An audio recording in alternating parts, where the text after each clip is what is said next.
SG Consultancy Services. Study MBBS in Russia, Philippines, Uzbekistan. గాయపడిన మనసులో 100 మిలియన్లు అంటే కొంతవరకు పేరు వచ్చింది.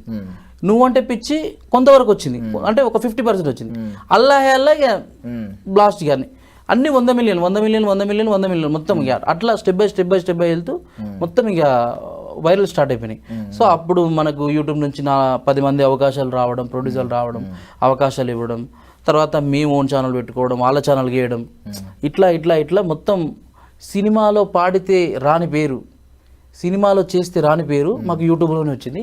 మేము సినిమాలో చూడని డబ్బు కూడా మేము యూట్యూబ్లోనే చూస్తాం. అంటే బేసికల్లీ ఇప్పుడు ఒక్కొక్క పాట ఆ టైంలో మీరు ఒక 25,000 ఖర్చు పెట్టాలన్నా చాలా పాపం కష్టార్జితం.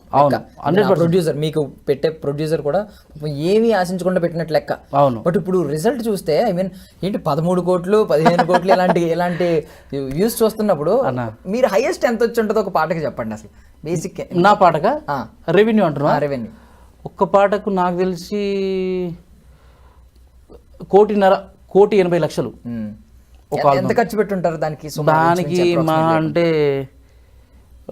అప్పుడున్న పరిస్థితిలో 7 సంవత్సరాల కింద 7 సంవత్సరాల కింద అంతే, ఎంత తిరిగినా 50,000 అయితే ఖర్చు కాలే. అది ఇప్పుడున్న పరిస్థితిలో ఒక 3-4 లక్షల నుంచి 4 లక్షల హైయెస్ట్. సో అంతే. ఆల్మోస్ట్ నాకు తెలిసి ఒక 300 రెట్లు వచ్చింది. చాలా ప్రొడ్యూసర్లు మస్తు బాగుపడ్డారు, ఎందుకని చెప్పాలి. కానీ మేము ఇచ్చిన పాటలలో ప్రొడ్యూసర్లు బ్రహ్మాండంగా హ్యాపీగా బాగుపడ్డారు. అందరు కాదు, స్టార్టింగ్ ఇచ్చిన మొదట్లో ఎవరికైతే మంచి ఇట్లు పడ్డాయో వాళ్ళకి మంచి పేరు, మాకు పేరు వచ్చింది, వాళ్ళకి రెవెన్యూ వచ్చింది. అట్లా అదే ఏమీ ఆశించకుండా ఒక క్రాఫ్ట్ని ఎంకరేజ్ చేద్దాం, ఒక కల్చర్ని. ఐ మీన్ జానపదం అంటే కల్చర్, మన సంస్కృతి. అయితే అప్పుడున్న పరిస్థితులు ఏంటంటనా, ఇప్పుడు నీకు ఇండస్ట్రీకి గత 10 సంవత్సరాల బ్యాక్ ఎట్లున్న పరిస్థితులు, అప్పుడు ఇంటర్నెట్ కూడా అంతంత లేదు. సో ఆ టైంలో ఏంటంటే మనకు పాట రికార్డ్ అయ్యి బయటికి రావడమే గగనం.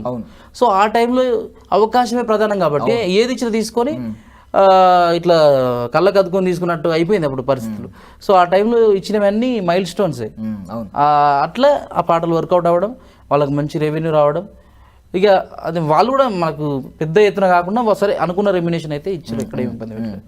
కోవిడ్ మీకు ఎంతో కొంత మేలు చేసిందని అనిపిస్తుందా? బికాస్ సోషల్ మీడియా రావడం వల్ల, ఈ సోషల్ మీడియా యూసేజ్ పెరగడం వల్ల మీరు ట్రెండ్ అవుతా వచ్చారు. 100%. ఎందుకంటే అన్న ఇప్పుడు ప్రతి ఒక్క కళాకారుడు సినిమా అంటే సినిమానే నమ్ముకొని ఉండాలంటే నిజంగా అవకాశాలు వస్తాయా మీకు తెలుసు.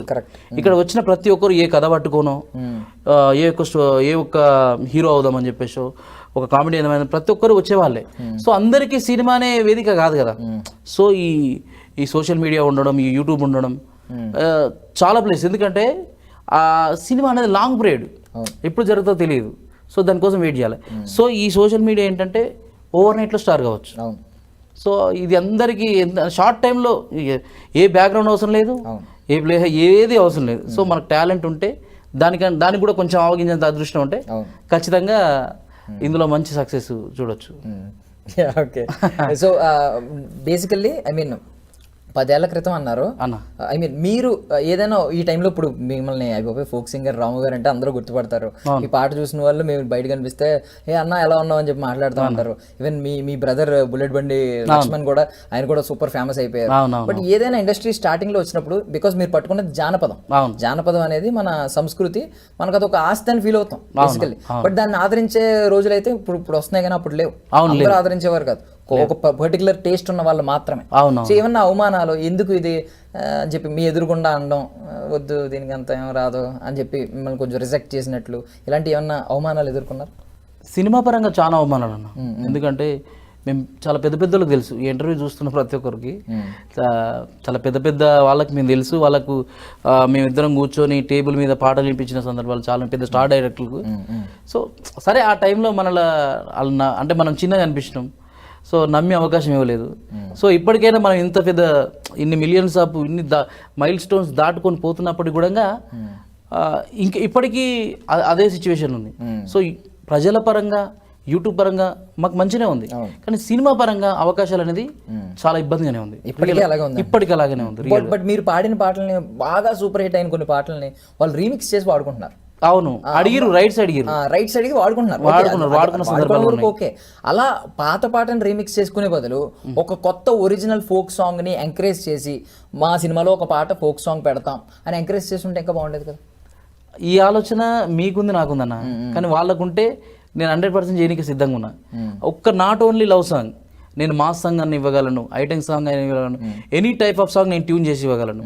ఇప్పటికీ ఆ అవకాశం నాకు గనుక నమ్మి గనక ఏ డైరెక్టర్ ఇచ్చినా 100% మీరే చూశారు. ఒక నార్మల్ సాంగ్నే 100 మిలియన్లు తీసుకెళ్ళి ఎంతో రెవెన్యూ చూపించినటువంటి బ్రదర్స్.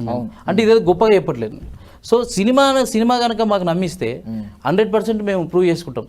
తిరిగామన్నా, చాలా చోట్ల తిరిగాము. అంటే తిరిగిన ప్రతి చోట అవమానమే. అంటే ఈ సినిమాకు వేరే వాళ్ళు రాస్తున్నారు, ఈ సినిమాకు వేరే వాళ్ళు, ఏ తమ్ముడు బాగున్నావు, నీ సాంగ్స్ చాలా బాగున్నాయి, ఇంటాను చాలా బాగున్నావు అన్నీ అంటారు. కానీ అవకాశాన్ని విషయంలో మాత్రం చెప్తా తమ్ముడు టచ్లో ఉన్నాం. అంటే ఎవరిని నేను కించపరచట్లే, వాళ్ళని ఏమి ఇబ్బంది పెట్టట్లే. అంటే ఒక 100 కోట్ల సినిమాలో మన పాటనే ఉండాలనుకోవడం కూడా మన మూర్ఖత్వమే. అంటే ఉండాలని ఆశ ఉంటుంది. సో ఆయనకు మనలాంటి వాళ్ళకి ఇవ్వాలనే మనసు ఉండాలి. సో ఎంత మనిషి నాటు పాట జానపదంలోకి ఏమన్నా వస్తుందా, కొంచెం ఆ కోవకి ఏమన్నా చెందుద్దా? బికాజ్ కొంచెం వినడానికి వినసొంపుగా అలాగే అనిపిస్తూ ఉంటుంది. లేదు, అది సినిమాటిక్, అది జస్ట్ నాట్ అనే పదం ఉంది కాబట్టి దాన్ని జానపద లిరిక్స్ కొంచెం చంద్రబోస్ గారు రాసిన లిరిక్స్ జానపద ఫ్లేవర్ లో ఉంటాయి. పొలం గట్లు దుబ్బెలోన పోలేరమ్మ, ఇవన్నీ నాటుకు అంటే జానపద నేపథ్యంలో సాగినటువంటి పాట. ట్యూనింగ్ మాత్రం మొత్తం సినిమా స్టైల్లో ఉంటుంది, సినిమా స్టైల్లో ఉంటుంది. అంటే మీరు ఓన్లీ జానపదమే పాడదామని ఫిక్స్ అయ్యారా? లేదు బయట నార్మల్ సాంగ్స్ ఏమన్నా వస్తే పాడతారా? అన్ని పాడతాను. నేను ఈవెంట్లకు వెళ్తాను, నేను పెళ్లి పాటలు పాడతాను, ఆర్కెస్ట్రా పాటలు పాడతాను, అన్ని పాడతా. సో నాకు ఫేమ్ ఈ విధంగా ఉండొచ్చు, కానీ నేను అన్ని టచ్ చేయగలుగుతాను. ఇప్పుడు నా ఇన్స్టా కనుక చూసినట్టయితే నేను అన్ని పాటలు, ఇప్పుడు అన్ని సినిమా పాటలు కానీ ప్రతి పాటలు నువ్వు నా ఇన్స్టాలో ఉంటాయి, మీరు చూడొచ్చు. మరి ఎప్పుడు ఈ విధంగా పాటలు పాడడానికి ఎవరిని అప్రోచ్ అవ్వలేదు? ఐ మీన్ మీరు సింగర్ కాబట్టి, ఓపెన్గా ఉన్నారు కాబట్టి మీ గానం గురించి, ఐ మీన్ మీ వాయిస్ గురించి చాలా మంది అప్రిషియేట్ చేస్తూ ఉంటారు. డీప్ వాయిస్ ఉంది. ఐ మీన్ నార్మల్ సాంగ్ దాన్ని ఏమంటారు, బీట్ ఉన్న సాంగ్ పాడాలంటే ఎనర్జీ లెవెల్ ఎక్కువ ఉండాలి. బట్ ఒక డీప్ సాంగ్ పాడాలంటే దానికి ఇంకా ఎనర్జీ లెవెల్ ఉండాలి, బ్రీతింగ్ ఎక్కువ కంట్రోల్. మీరు అలాంటి కంట్రోల్లో అంత మంచి వాయిస్ ఉన్నప్పుడు ఎవరు మీకు అవకాశాలు ఇవ్వలేదు ఎప్పుడు? ఏ మ్యూజిక్ డైరెక్టర్ కావచ్చు ఎవరైనా? అంటే కొన్ని అంటే రాలే అన్న, వాస్తవంగా ఎవరు ఇవ్వలే. అంటే వాళ్ళు ఎట్లా ఫీల్ అవుతారంటే వీళ్ళకి ఒక యూట్యూబ్ ఉంది, వీళ్ళే ఆర్థికంగా బాగానే సంపాదించుకుంటారు. అంటే ఇచ్చిన పాటలు మొత్తం మావే అనుకుంటారు చాలామంది. మేము ఇచ్చిన పాటలు రెవెన్యూ మొత్తం వీళ్ళకే రావచ్చు, వీళ్ళు అంతో ఆర్థికంగా బలంగానే ఉంటారులే. అంటే వీళ్ళకంటూ ఒక ప్రొఫైల్ రెడీ చేసుకోరు కదా. 100 మిలియన్లు చూసినాడు అంటే రెవెన్యూ ఏరియా ఉంటుందిలే అని అనుకునే వాళ్ళు కూడా ఉండొచ్చు. సో మేము ఇచ్చింది ఏంటంటే ప్రొడ్యూసర్లకు ఇచ్చినాం. ఇప్పుడు ఒక ప్రొడ్యూసర్కి మనకు నమ్మి మనకు అవకాశం ఇచ్చిండు, ఆయన ఒక పాట చేసిన 100 మిలియన్లు కలిసి వస్తే నాకు షేర్ ఇయ్యడు కదా. మన రెమ్యునేషన్ అనేది మనకి ఇస్తాడు. కాకపోతే గుడ్ విల్ ఏదన్నా ఓ బంగారం లేకుంటే ఏదన్నా ఒక గుడ్ విల్ ఏదన్నా గిఫ్ట్లు ఇవ్వచ్చు, అంతే తప్ప మనకు అందులో వాట వేయాలని కూడా రూల్ లేదు. అట్లాంటి ఇప్పుడు బుల్లెట్ బండి పాట విషయంలో మీకు తెలుసు అది 500 మిలియన్ల ఆ రేంజ్లో వెళ్ళిపోయింది. సో లక్ష్మణ్ రెమ్యునేషన్ చూసి చెప్తే షాక్ అవుతారు, చాలా తక్కువ రెమ్యునేషన్. కానీ మరి పాట సంపాదించింది ఎంత? కోట్లు సంపాదించింది. అలాగని మేము ఆమెను వాట అడగలేం కదా. ఇప్పుడు ఆమెకి ఇవ్వాలన్నా సరే, లక్ష్మణ్ ఇంత మంచి సక్సెస్ ఇచ్చింది కాబట్టి ఆమెకి ఇవ్వాలన్న భావన ఒకటి ఉండాలి. అది లేనప్పుడు మనం ఏం చెప్తాం అంతే. బట్ ఏంటంటే అంటే మీరు ఏం చేయాలంటే నెక్స్ట్ సాంగ్ మాత్రం కొంచెం ఎక్కువ ఇవ్వండి, మీరు ఆల్రెడీ అది అంటే మేబీ అట్లా అనుకోవచ్చు అన్న. నేనేమంటే ఈ మన ఐడ్రీమ్ ద్వారా నేను చెప్పేది ఏంటంటే ఇచ్చిన పాటలన్నీ ఛానల్స్ అన్ని వాళ్ళవే ఉండొచ్చు, వాళ్ళదే ఒక వ్యవస్థగా మారిపోయింది. అంటే ఆర్థికంగా బాగానే ఉండొచ్చు ఒక 5 రూపాయలు అని అనుకుంటారు. సో ఇప్పుడు మనం అంటే 100 మిలియన్లు అంటే నాన్ స్టాప్గా చాలా వ్యూవర్షిప్ ఉంది కాబట్టి, సో చిన్న వాళ్ళకి ఇద్దామన్నా కూడా వాళ్ళదే ఒక ప్రొఫైల్గా రెడీ అయిందని కూడా అనుకోవచ్చు. పెద్దవాళ్ళకి ఇవ్వాలంటే ఇంకా మన థాట్కి ఇంకా రాలేదు అనుకోవచ్చు. అంటే నేను ఇంకొకటి అబ్జర్వ్ చేసింది ఏంటంటే ఎక్కువగా మీకు ఇండియన్ ఐడల్, సరిగమప ఇలాగ షోస్ ఉంటాయి. అవును, ఆ షోస్ లో వాళ్ళే సింగర్స్ అవుతూ ఉంటారు. అవునవును, అందులో కంటెస్టెంట్స్ తర్వాత సింగర్స్ అవుతూ ఉంటారు, సినిమా పాటలు పాడుతూ ఉంటారు. మీ వైపు నుంచి ఎందుకు రావట్లేదు? అంటే ఏమన్నా సరిగమ ఐ మీన్ మ్యూజిక్ లెసన్స్, ఈ సరిగమలు ఇవన్నీ నేర్చుకున్న వాళ్ళకే కేవలం అందులో ఛాన్సెస్ ఉంటాయని మీరు ఏమైనా అనుకుంటున్నారా? ఎందుకు షోస్ వెంబడి పడుతున్నారు? అంటే షోస్ అన్ని ఏంటంటే వాళ్ళ అవకాశం ఇస్తే ప్రూవ్ చేసుకున్నారు. ఇది మీరు ఓన్ గా మీరు ఒక ప్లాట్ఫామ్ ఓపెన్ ప్లాట్ఫామ్ మీరు వచ్చి ఇండిపెండెంట్ గా మీరు సక్సెస్ అయ్యి చూపించారు. మరి మీకు అవకాశాలు ఎక్కువ రావాలి కదా. అది వాళ్ళకి అంటే ఇప్పుడు నేను ఏమంటున్నానా, అలా అవకాశాలు ఇవ్వాలనే ఆలోచన వాళ్ళకు ఉండాలి. ఎందుకంటే ఎంతసేపు వాళ్ళ త్రోనే, వాళ్ళ నేతృత్వంలోనే, వాళ్ళ మనుషులే అన్నట్టుగా వాళ్ళు కాకుండా, నేను వాళ్ళ మనుషులే ఉంటారని నేను అంటలేను, మళ్ళీ ఇది వేరే విధంగా తీసుకుంటాను. నేనేమంటే ఫోక్ నుంచి కూడా పలాని ఈ పిల్లగాడు ఫేమస్ అయ్యాడు, ఈ పిల్లోని పెడితే బాగుంటుంది అనే ఆలోచన వాళ్ళకు కూడా ఉండాలి. ఇప్పుడు మనం పోయి అడుగుతామన్నా, వాళ్ళు మీరు అన్నట్టుగానే సంగీతం ఎక్కడ నేర్చుకున్నారండి, గమకాలు ఏంటండి, అదేదండి ఇదేనండి. ఇప్పుడు మన వాయిస్ ఇంత బాగుంది కాబట్టి జనాలు ఇంత లెవెల్లో హై చేసిరు. సో ఇప్పుడు సంగీతంతో పోల్చుకొని నీకు ఆ పట్ట ఉందా ఈ పట్ట ఉందా అంటే మనం ఏం చెప్పలేము. న్యాచురల్గా వచ్చేసింది సంగీతం అనేది మనకు న్యాచురల్గా వచ్చేసింది. అంతేగాని మీరు సంగీతం ఎవరి దగ్గర అభ్యసించారు, ఏం చేశారు అంటే మనం దానికి ఏం చెప్తాం. ఇప్పుడు వరిసేలలో అమ్మలక్కలు వాడుతూ ఉంటారు, వాళ్ళకి ఏ గురువు వచ్చి నేర్పించాడు సంగీతం అంటే నేను తప్పుగా అనట్లేదు.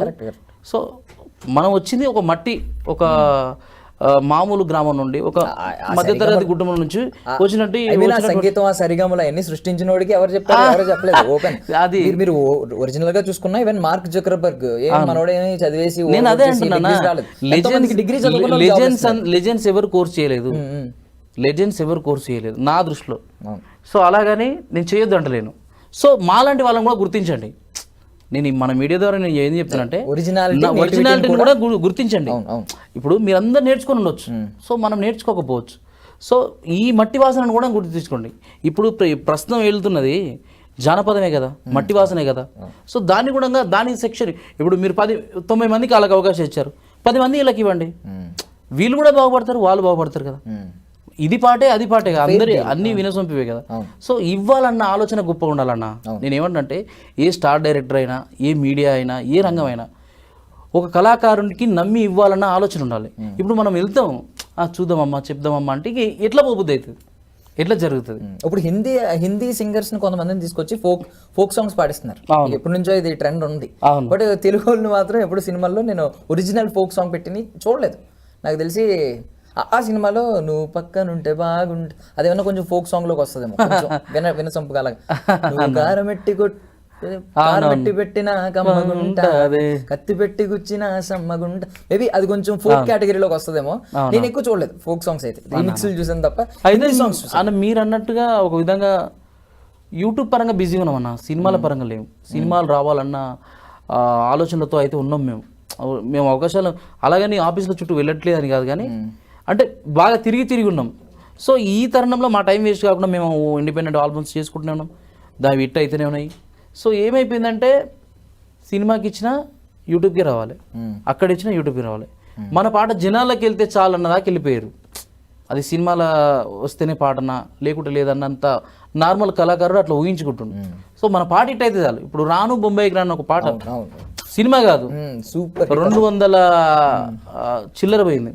200 మీరు అల్లాహే అల్లా 250 తెలుసు కదా మొత్తం పాన్ ఇండియా లెవెల్లో. అంటే ఆల్మోస్ట్ ఫోన్ ఉన్న ప్రతి ఒక్కరు మన పార్టీని ఉంటారు. అట్లా అంటున్నా నేను. ఇప్పుడు మిమ్మల్ని సడన్ గా అడిగితే ఫోక్ సింగర్స్ ఎవరైనా సినిమాల్లోకి వచ్చి సక్సెస్ అయిన వాళ్ళు ఉన్నారంటే ఎవరు గుర్తొస్తారు?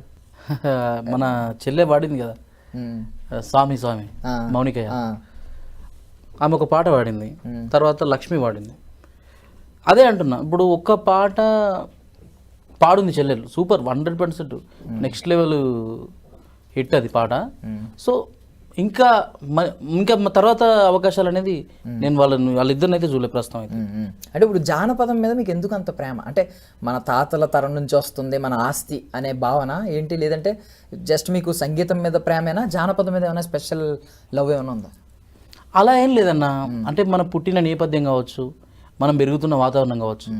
ఇప్పుడు ఒకటన్నా, ఇప్పుడు నేను ఒక మామూలు మధ్యతరగతిలో అలాంటి ఫ్యామిలీ నుంచి పుట్టినాను నేను. నాకు సంగీతం,